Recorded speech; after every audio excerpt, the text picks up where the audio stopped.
It's one of those winter days when the world feels paused. The color has mostly left the trees. The sky is doing that familiar thing where it can't decide whether it wants to help or not. And I'm standing here packing like a man who's learned something the hard way. Recently I had a fall, and I broke my back. Not the kind of sentence you expect to say in a photography video, but it's part of the story now. I'm all right, I'm moving, and I'm healing. But I'm also aware of limits, and I'm aware that limits don't negotiate. They just show up. So today is not about carrying the entire house into the woods. Today is a minimalist day. Not because minimalism is trendy, but because my body has politely asked me to stop pretending I'm 25. I'm bringing one camera, my Pentax K1, and 3 lenses. The 15 to 30mm for anything wide in case the scene earns it. The 24 to 70, it's the honest work lens that usually saves the day.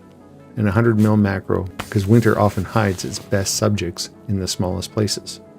A tripod, of course, a polarizer, and some filters. A solid ND, a graduated ND, just in case the sky gets ambitious for 5 minutes.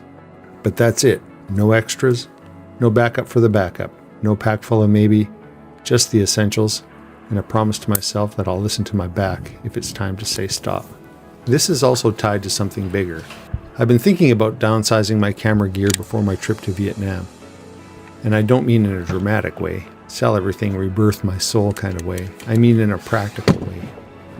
Weight, simplicity, travel, the reality of moving through airports and streets in humid heat with a bag that feels heavier than it needs to.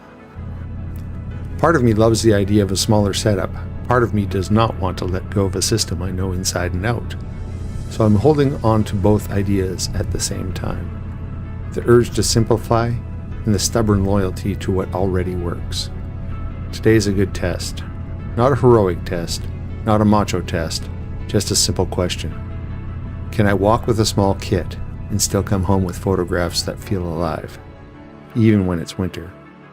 Even when the light is flat. Even when the waterfall might not cooperate. Even when my body is still learning the rules of recovery. This park is close to home. It's local and familiar. The kind of place you might drive past without thinking twice. There's a small creek here, a small waterfall, and in the summer it's pleasant enough. If you can make something here on a day like this, you can make something anywhere. All right, let's go see what we can find. The first thing you notice in winter is silence. Not total silence, but a quieter world. The insects are gone, the leaves are gone. The birds are either gone or conserving their energy like they're on a budget. Winter photography has a few disadvantages, and we should say them out loud. The obvious color is missing. The warm glow of summer is replaced by something colder and more stubborn, and your hands get angry. Your fingers become clumsy. You fiddle with tripod locks like you're wearing oven mitts. And then there's the light. In winter, the light can be beautiful, but it can also be stubbornly plain. High cloud, soft contrast, no direction. The kind of light where you see everything, but nothing feels shaped. This is that kind of day. I came here with a simple plan. I wanted to photograph the waterfall. Not because it's the most spectacular waterfall in the world. It is not. Because it's a clear subject. It's a goal. And goals are comforting when your body is reminding you that you're not invincible. I can already hear the waterfall before I see it, that soft, thin sound of water moving over rock. In winter, it always sounds a little smaller than you remember, like it's trying to keep a low profile. And when I get to the viewpoint, I see why. The flow is down, the waterfall is not roaring, it's politely dripping. And the scene has that slightly disappointing feeling. Not terrible, not ugly, just a bit of a dud. You ever show up somewhere with an idea in your head and reality stands there like, yes, that's adorable, but no. That's this moment. But still I set up, because sometimes first impressions lie. Sometimes the scene looks ordinary until you compose it. Sometimes the photograph is hiding behind a small change in angle. So I put the tripod down carefully, not rushing, not forcing. Just moving like a person who wants to keep his spine intact. I start with the 15 to 30 mil. Wide because the waterfall needs context to feel like something. I find a composition where the creek leads into the frame. Rocks, wet surfaces, the water threading through it all. I add a polarizer and slowly rotate it. It knocks down the glare on the wet rock. It deepens the tones in the water. It gives me a little bit more separation. And I take a few exposures. I look at the back of the camera and it's fine, technically fine, but it doesn't feel like anything.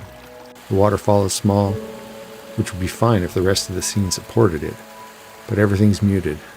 The light is flat, the water's thin, and the trees in the background are a messy web of branches with no leaves and no rhythm. I can already feel my brain trying to negotiate. Maybe a longer shutter, maybe an ND. Maybe if I smooth the water into silk, it'll feel more dramatic. So I try it, because that's what we do. We try. We don't quit at the first disappointment. I add a neutral density filter. I slow the shutter. I let the water blur. I take a few more frames and I look again. It's still fine, but it's still not it. This is the part of photography people don't show you. The part where you do the right things and the results still feel empty. The part where the scene is not bad, but it's not giving you a photograph that feels like you were there. At this point, you have a choice. You can force it. You can keep firing frames in hope that one becomes meaningful through sheer persistence, or you can stop and admit the truth. The waterfall's not the subject today. And saying that out loud is strangely freeing, because once you let go of what you wanted, you can finally see what's actually there. So I started to look around instead of straight ahead, and this is where the day changes. Because while the waterfall is doing its best impression of disappointment, something else is stealing the show. Moss. Bright green moss. The kind of moss that almost looks impossible in winter. Like somebody dropped a piece of spring into the world of gray and brown. This is one of my favorite things about places like this, even in the cold. Even when the big obvious subject is weak, the ecosystem is still doing its thing. The creek is not just water moving downhill, it's a living corridor. It's a line of moisture cutting through a forest that otherwise dries out in winter air. It's a small engine of temperature and humidity that creates its own microclimate. Right here, within a few feet of moving water, the world behaves differently. The air is slightly damp, the rocks hold water in their pores, the shade keeps the sun from blasting everything dry. And moss loves that. Moss is not a plant the way that people think of plants. Moss is basically an expert surviving in places where other things struggle. It doesn't need much. It needs time and moisture and a little protection. And as I'm sitting here thinking about that, I realize something. That might be the story today. Not the waterfall, not the wide grand scene, but persistence. Small life thriving in harsh conditions. A bright detail that exists because the environment supports it. And without trying to make it symbolic, it's not hard to notice the parallel. When you are healing, you don't need drama. You need consistency. You need the microclimate. You need small decisions to support that recovery. So I swap lenses and I let the creek get smaller. I put on the 100mm macro and immediately the world changes. Because macro photography forces you into a different relationship with the landscape. You stop trying to conquer a scene, you start trying to listen to it. I move slowly along the creek edge, careful with my footing on the slippery rock and soaked leaves. This is where winter starts to become interesting again, because winter is not a season of absence, it's a season of texture. It's a season of subtle contrast. It's a season of small light and small objects. I start making compositions, slowly. I'm looking for the hero shot, yes, but I'm not rushing it. Macro photography is like trying to photograph a whisper. If you rush it, you miss it. I look for structure, a main moss patch with shape, a rock edge with a clean line, a bit of water that flows, adding movement without becoming chaos.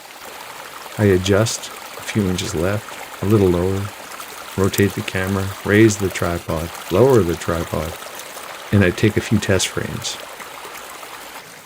And this is where the 24-70 comes in too. Close, but not too close. Let the moss be the subject, but keep the creek's context in the frame. And I keep watching how the light behaves. The light is still flat, but flat can actually work beautifully for close-up work. It reduces contrast. It lets the color and texture carry the image. So I stop wishing for dramatic sunbeams, and I start using what's actually here. And then I see it. A cluster of rocks with moss spilling over the edge like velvet, and a ribbon of water flowing past it, with dark rocks behind it that gives it separation, and in the distance, some forest. It's a simple setup, but it feels complete. This is the moment where I stop wandering and I start working. Tripod low, close to the water, careful placement on slick rock. I frame, fine-tune, wait for the water to settle, and then I shoot. And when I look at the back of the camera, there it is. The moss holds the frame, the green is the heartbeat. The water gives it just enough motion, and the rocks keep it grounded. It's honest. That's the hero shot. There's quiet satisfaction in that, not triumph. More like satisfaction of paying attention. The best laid plans often change. If you come out with one rigid idea and cling to it, you miss what's actually there. But if you come out with intention and flexibility, you give yourself a chance. A chance to notice moss in winter. A chance to find color where you assumed there was none. So if you take anything from this, when the plan falls apart, don't pack up immediately. Stay 5 more minutes. Look down, look sideways, change lenses, change distance, because sometimes the best photo of the day is not what you came for. It's the one you almost walked past. And that's it for today. A simple local walk, a simple kit, a quiet subject, and one good frame that feels earned. Photography is not about controlling the conditions. It's about responding to them. Plans are useful, but they're not sacred. If you like this subject matter, like and subscribe. Follow the channel. The light doesn't wait, and neither should we.